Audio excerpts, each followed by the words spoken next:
Hello दोस्तों, मैं baby फिर से आपका स्वागत करता हूं अपने YouTube चैनल पर। पिछली क्लास में हमने हड़प्पा सिंधु घाटी सभ्यता की बात की थी। पार्ट 1 उसका हमने डाल दिया था।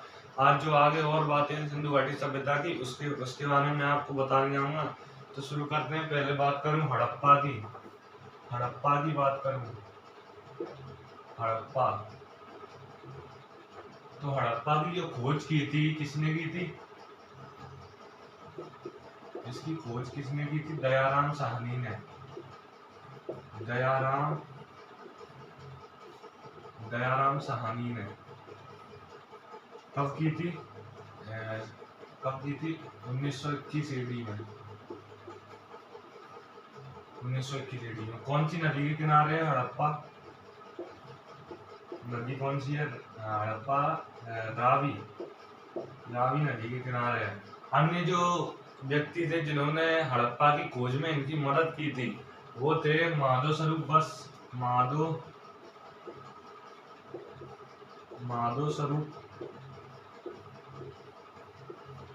वत्स और व्हीलर। अन्य जिन्होंने इनकी मदद की थी हड़प्पा की खोज में। हड़प्पा कहाँ पर स्थित है? हड़प्पा है पाकिस्तान के पंजाब में।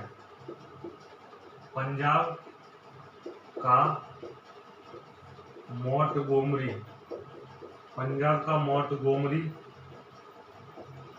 जिला। तो हड़प्पा पाकिस्तान के पंजाब के मोंटगोमरी जिले में स्थित है हड़प्पा। अब जब हड़प्पा की खोज हुई, हड़प्पा की खुदाई हुई, तो हड़प्पा में भी कुछ हमको सामान मिले, कुछ चीजें मिली। तो हम उन चीजों को देख लेते हैं क्या क्या चीजें हमको यहाँ से प्राप्त हुई हड़प्पा की खुदाई से। तो पहला देख लेते हैं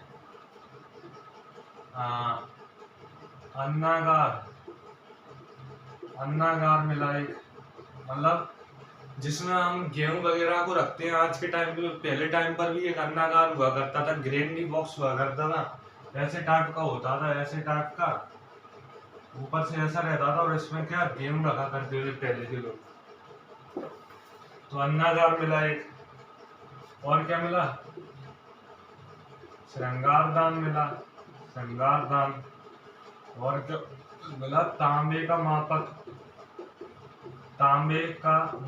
तांबे की स्कील मिली, मतलब कॉपर स्कील मिली, तांबे का मापक। और क्या मिला? पासा मिला, जो लूडो वगैरह में यूज होता है, खेलते हैं हम लोग लूडो जिससे। पासा मिला। और क्या मिला? गेहूं,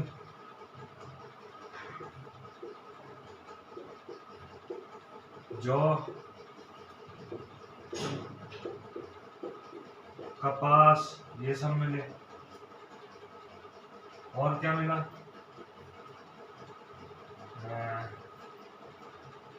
श्रमिक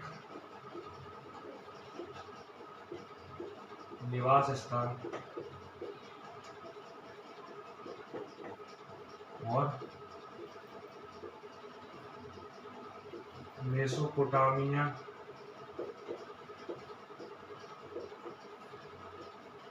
की मुहर।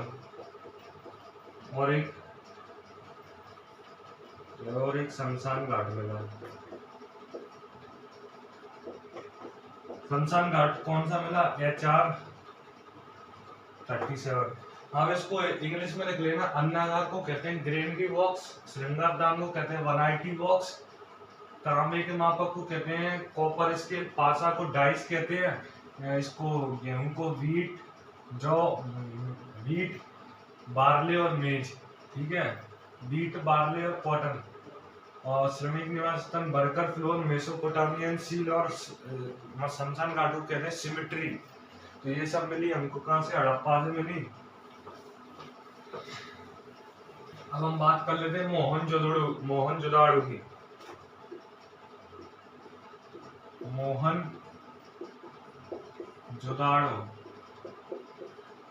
तो मोहनजोदड़ो का वैसे अर्थ देखें। मोहनजोदड़ो का अर्थ क्या होता है? मृतकों का टीला। मोहनजोदड़ो की खोज किसने की? तो किसने की? राखल दास बनर्जी। कब की? 1922 में, एडी में। और अन्य व्यक्ति जो सहायता की जिन्होंने मोहनजोदाड़ो की खोज में, वो कौन थे? जॉन मार्शल, जॉन मार्शल और जॉन मैकी। जॉन मार्शल और जॉन मैकी। मोहनजोदाड़ो कौन सी नदी के तट पर है? सिंधु। सिंधु सिंधु नदी कौन सी है? सिंधु। अन्य पर्सन कौन से हैं? जॉन मार्शल और जॉन मैकी। साल कौन सी थी खोज की? 1922 एडी। मुख्य खोजकर्ता कौन है? मुख्य खोजकर्ता है राखलदास बनर्जी। अर्थ क्या है इसका? मृतकों का टीला। ठीक है।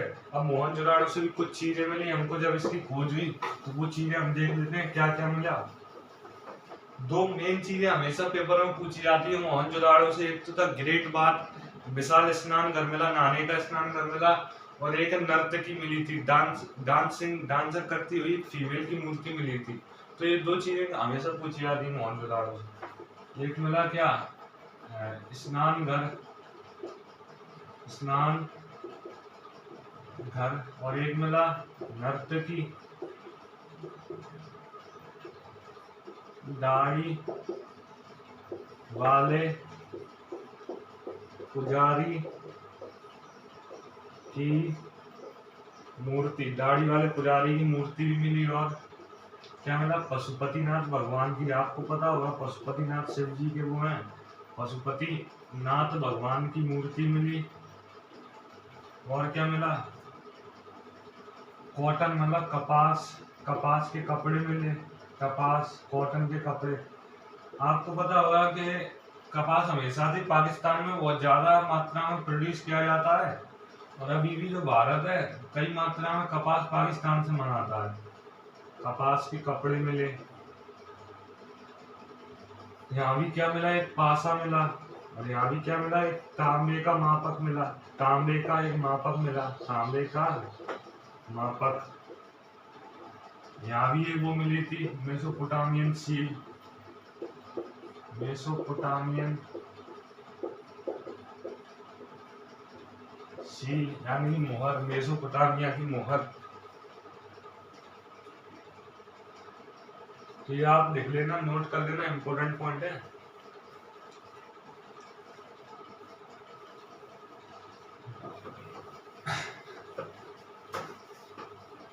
अब मैं कुछ चीजें जो कुछ स्थान मुंह से बता देता हूँ आपको।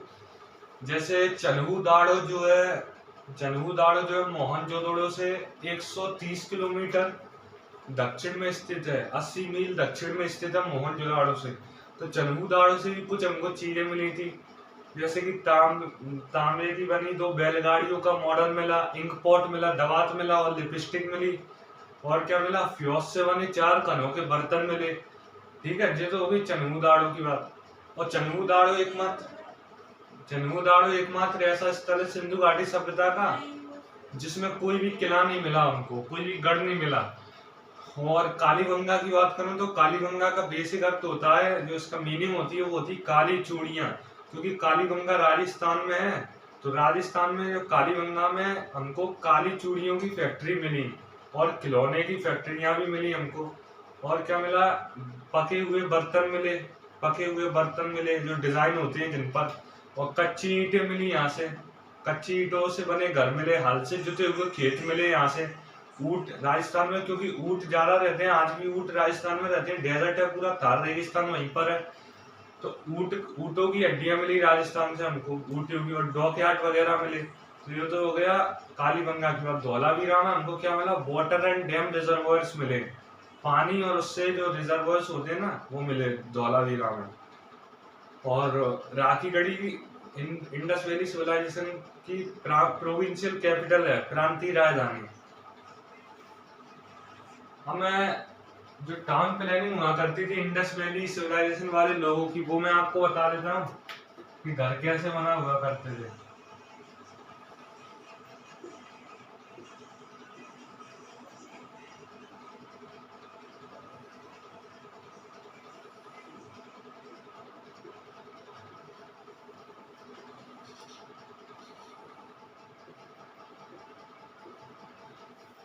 कैसे घर बना हुआ करते थे? और इनके बगल से ऐसे नालियां बनी हुआ करती थी जो ढकी हुआ करती थी। पिछले पहले के जमाने में वो इंडस वैली सिविलाइजेशन जो थी बहुत विकसित सभ्यता थी अपने आप में। एक नालियां हुआ करती थी बगल बगल से घरों के जो ढकी हुआ करती थी। जो इधर रहते थे इसको क्या कहते थे, अपर क्लास। अपर क्लास, अपर, और इसको क्या कहते थे, lower class. Lower, upper class में जो है रूलिंग क्लास रहा करती थी, जो वे व्यक्ति रहा करते थे अपर हाउसेस में जो वहां पर रूल करते थे। और लोअर क्लास में जो सामान्य व्यक्ति हुआ करते थे जो व्यापार वगैरह करते थे वो रहा करते थे। और इंडस वैली सिविलाइजेशन के जो हाउस होते थे उनके हाउसों में जो कोण होता था वो 90 डिग्री का होता था। कोण एंगल जो बनता था 90 डिग्री का बनता था। एंगल ऐसे 90 90 90 ऐसा 90 डिग्री का बनता था। और ये एक गेट होता था इधर से बाहर जाने का और अंदर जाने का, exit and entry gate. Exit and entry gate हुआ करता था यहाँ से। और इधर हुआ करती थी रोड हुआ करती थी ऐसे, ये रोड हुआ करती थी, रोड हुआ करती थी। और रोडों के बीच में भी कितना एंगल बनता था, रोडों के बीच में भी 90 डिग्री का एंगल बनता था, 90 डिग्री का। अब ये किसी एग्जाम में पूछा था कि सिंधु घाटी सभ्यता में जो हाउस होते थे, घर होते थे, उनके बीच में कितने डिग्री का कोण बनता। तो याद रखना 90 डिग्री का कोण बनाते थे, 90 डिग्री। और यहाँ पे भी क्या हुआ करती थी, यहाँ पे भी नलियां हुआ करती थी, नलियां हुआ करती थी। तो ये क्या है, टाउन प्लानिंग। ये क्या है, टाउन प्लानिंग। टाउन प्लानिंग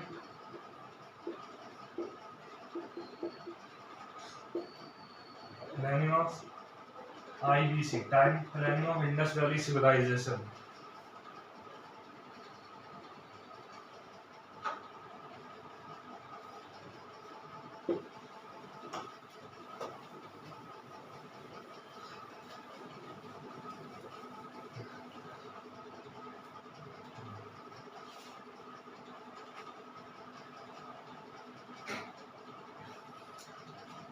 जो डेड बॉडीज हुआ करती थी, मरे हुए लोग हुआ करते थे, उनको जलाया या दफनाया जो जाता था वो नॉर्थ से साउथ डायरेक्शन में दफनाया जाता था।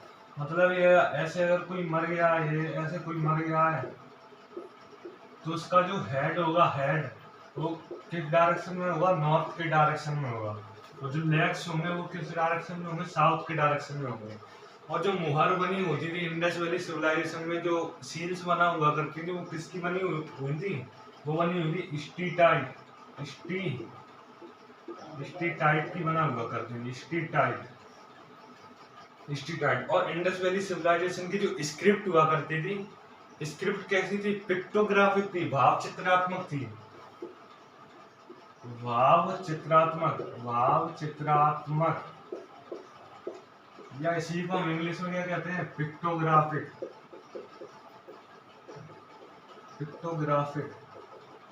इसी को हम इंग्लिश में क्या कहते हैं, पिक्टोग्राफिक। भाव चित्रात्मक मतलब हम देख के समझ जाते थे, ऐसा देख के ही फीलिंग्स हमको पता पड़ जाती थी, भाव आते थे, तो भाव चित्रात्मक होती थी।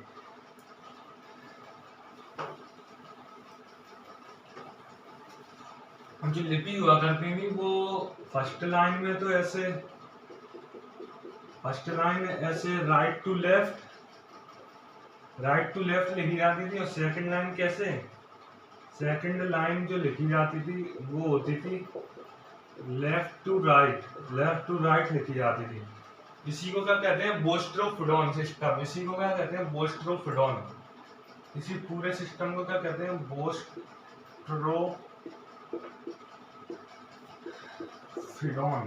बोस्ट्रोफिडोन। अब सिंधु घाटी सभ्यता में एक सिंबल मिला था, एक चिन्ह मिला था जिसको कहते हैं स्वस्तिका सिंबल, स्वस्तिका सिंबल चिन्ह, स्वस्तिका चिन्ह। सिंधु घाटी सभ्यता के जो लोग हैं वो पूजा किसकी करते थे, मेल गॉडेस की करते थे, फीमेल और मेल गॉडेस की। एक तो हुआ करती थी फीमेल गॉडेस,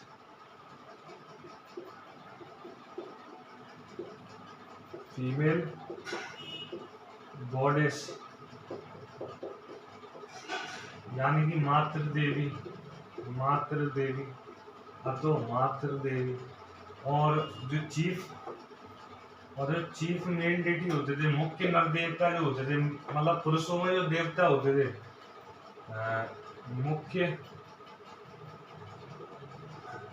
मुख्य नर देवता जो होते थे वो कौन होते थे? पशुपतिनाथ, पशुपतिनाथ। और कैसी पोजीशन में बैठे हुआ करते थे? यौगिक पोजीशन में, यौगिक ऐसी पोजीशन में बैठे हुआ करते थे पशुपतिनाथ जो भगवान थे।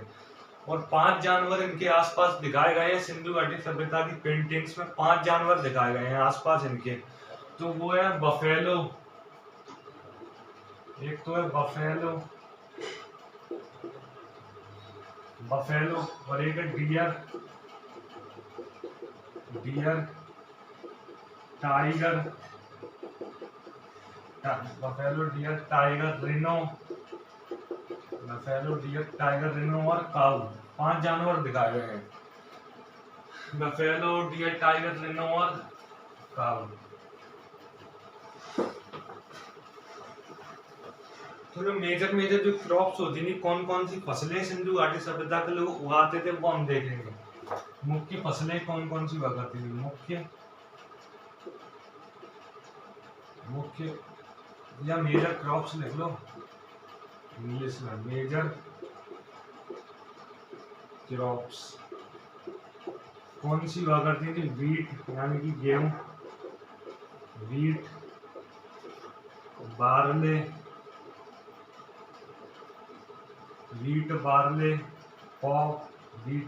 कॉटन,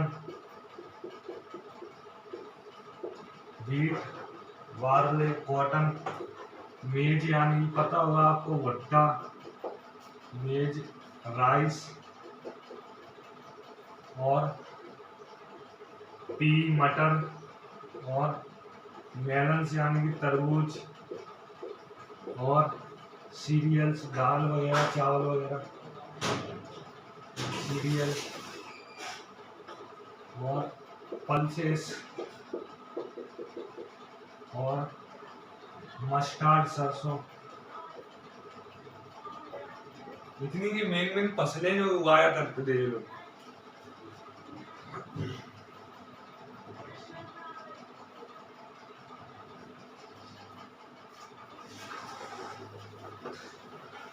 अब इनका व्यवसाय क्या होता था? मतलब खाना और कमाने के साधन क्या होते थे? व्यवसाय।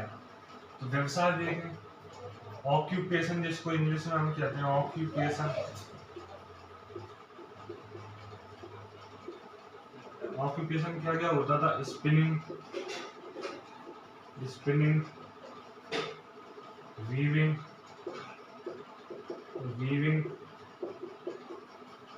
Spinning, weaving, pottery making,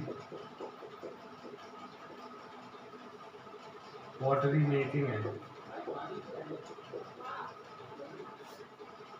gold Smith,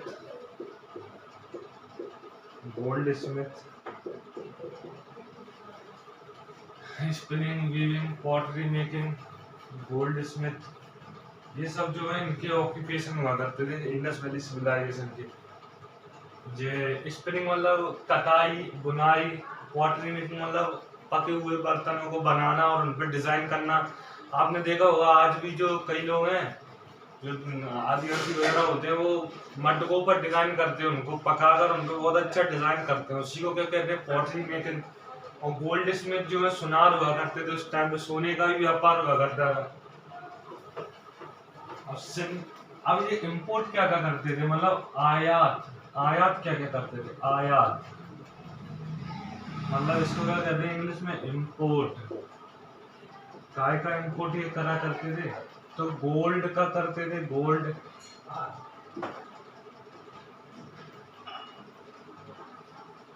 gold यानी कि एयू गोल्ड का करते थे। और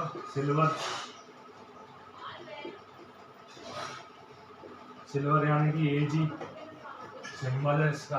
ऑरम और अर्जेंटम, गोल्ड सिल्वर कहाँ से करा करते थे? गोल्ड का और सिल्वर का अफगानिस्तान।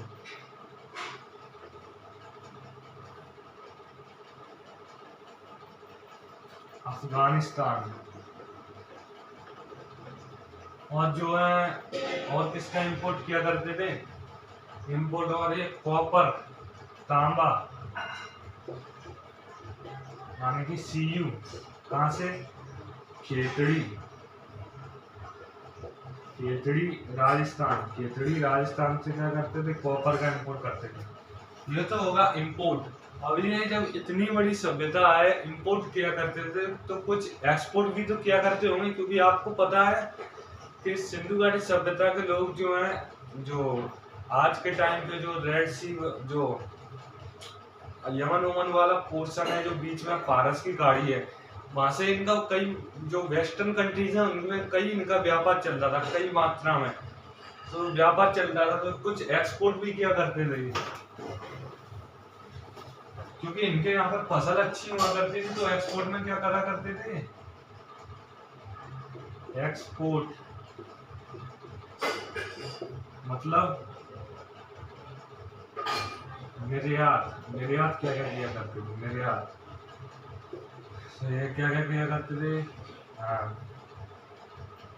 कॉटन, कॉटन, व्हीट, गेहूं एक्सपोर्ट किया करते थे, बार्ले, कॉटन, व्हीट, बार्ले और मेज, इधर आई लिख लेना, मेज, और पॉटरी, भाई बर्तन, पके हुए बर्तन पे डिजाइन वाले वो एक्सपोर्ट किया करते थे, और डॉकयार्ड, डॉकयार्ड ये सब जो है एक्सपोर्ट किया करते थे ये लोग।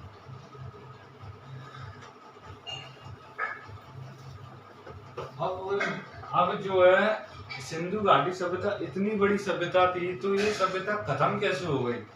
तो इसके पीछे कई साइंटिस्ट अपना, कई जो साइंटिस्ट नहीं, कई इतिहासकार अपना मत रखते हैं। जैसे कोई क्या कहता है, कोई क्या कहता है ये क्लाइमेटिक चेंज से हो गई, क्लाइमेटिक चेंज। कोई क्या कहता है, कोई इतिहासकार क्या कहता है? क्लाइमेटिक चेंज, क्लाइमेटिक चेंज से हो गई। कोई कहता है ड्रॉट आया था, भैया सिंधु घाटी सभ्यता में क्या आया था? ड्रॉट आया था, ड्रॉट। कोई क्या कहता है? फ्लड आया था, फ्लड। कोई क्या कहता है? फ्लड आया था। क्यों क्या कहता है? कोई क्या कहता है कि ड्रॉट, फ्लड और आर्यों के आने से हो गई। आर्य, जो आर्यंस आए थे, आर्यंस,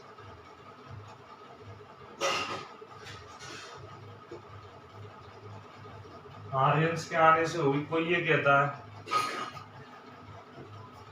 आर्यंस के आने से हुई। कोई क्या कहता है कि माइग्रेशन किया इन्होंने, एक जगह से दूसरी जगह गए, माइग्रेशन। माइग्रेशन यानी एक जगह से दूसरी जगह जाना। तो ये 5 जो कारण है, decline, decline causes of IVC, Indus valley civilisation के पतन के कारण, पतन के कारण। आपको पता होगा आर्य जो है वैदिक सभ्यता के निवासी थे। वैदिक सभ्यता का टाइम पीरियड है 1500 BC से लेकर 600 BC तक। हम इसको 2 भागों में बांटते हैं वैदिक सभ्यता को। एक तो है ऋग्वैदिक और एक पोस्ट वैदिक। जो मैक्स मूलर के अकॉर्डिंग आर्य कहाँ से आए थे? मध्य एशिया से आए थे। लेकिन अगर बाल गंगाधर तिलक जी के अगर हम अकॉर्डिंग जाए तो आर्य जो है आर्कटिक रीजन से आए थे। लेकिन ये जो प्रमाणित जो माना जाता है कि आर्य जो है सबसे जो प्रमाणित माना जाता है इतिहासकारों के द्वारा, आर्य जो है मध्य एशिया से आए थे। क्योंकि एक इंस्क्रिप्शन है, एक अभिलेख है, बोगजकोई अभिलेख, जो 1400 BC में एशिया मीनार तुर्की में लिखा गया था। बोगजकोई अभिलेख। इसमें क्या है कि इसमें जो वैदिक वैदिक कल्चर के जो गॉड्स हैं, जो भगवान हुआ करते थे, उनके बारे में उनके 4 नाम दिए हैं। इंद्र, वरुण, नासत्य, अग्नि, ये सब 4 नाम इसमें मिले हैं। तो सबसे प्रमाणित जो है हम लोग इसी को मानते हैं। अब इंडस वैली सिविलाइजेशन खत्म हो गई तो इसके बाद हम क्या आर्य वगैरह भी पढ़ेंगे, वैदिक जो सभ्यता है उसके बारे में पूरा जानेंगे कैसे क्या हुआ। तो आज की क्लास में बस इतना ही। अगर वीडियो अच्छी लगे तो लाइक शेयर और सब्सक्राइब करना। और एक बात और, जो सबसे पहले कॉटन जो सबसे पहले प्रोड्यूस हुई थी वो इंडस वैली सिविलाइजेशन में हुई थी। और इंडस वैली सिविलाइजेशन के लोग इसको क्या कहते थे, सिंडोन कहा करते थे, सिंडोन। ये इतनी बातें याद रख लेना, बहुत पेपर में पूछी जाती हैं। आज के लिए बस इतना ही। आप वीडियो अच्छी लगी हो तो लाइक शेयर और सब्सक्राइब करना। Thank you.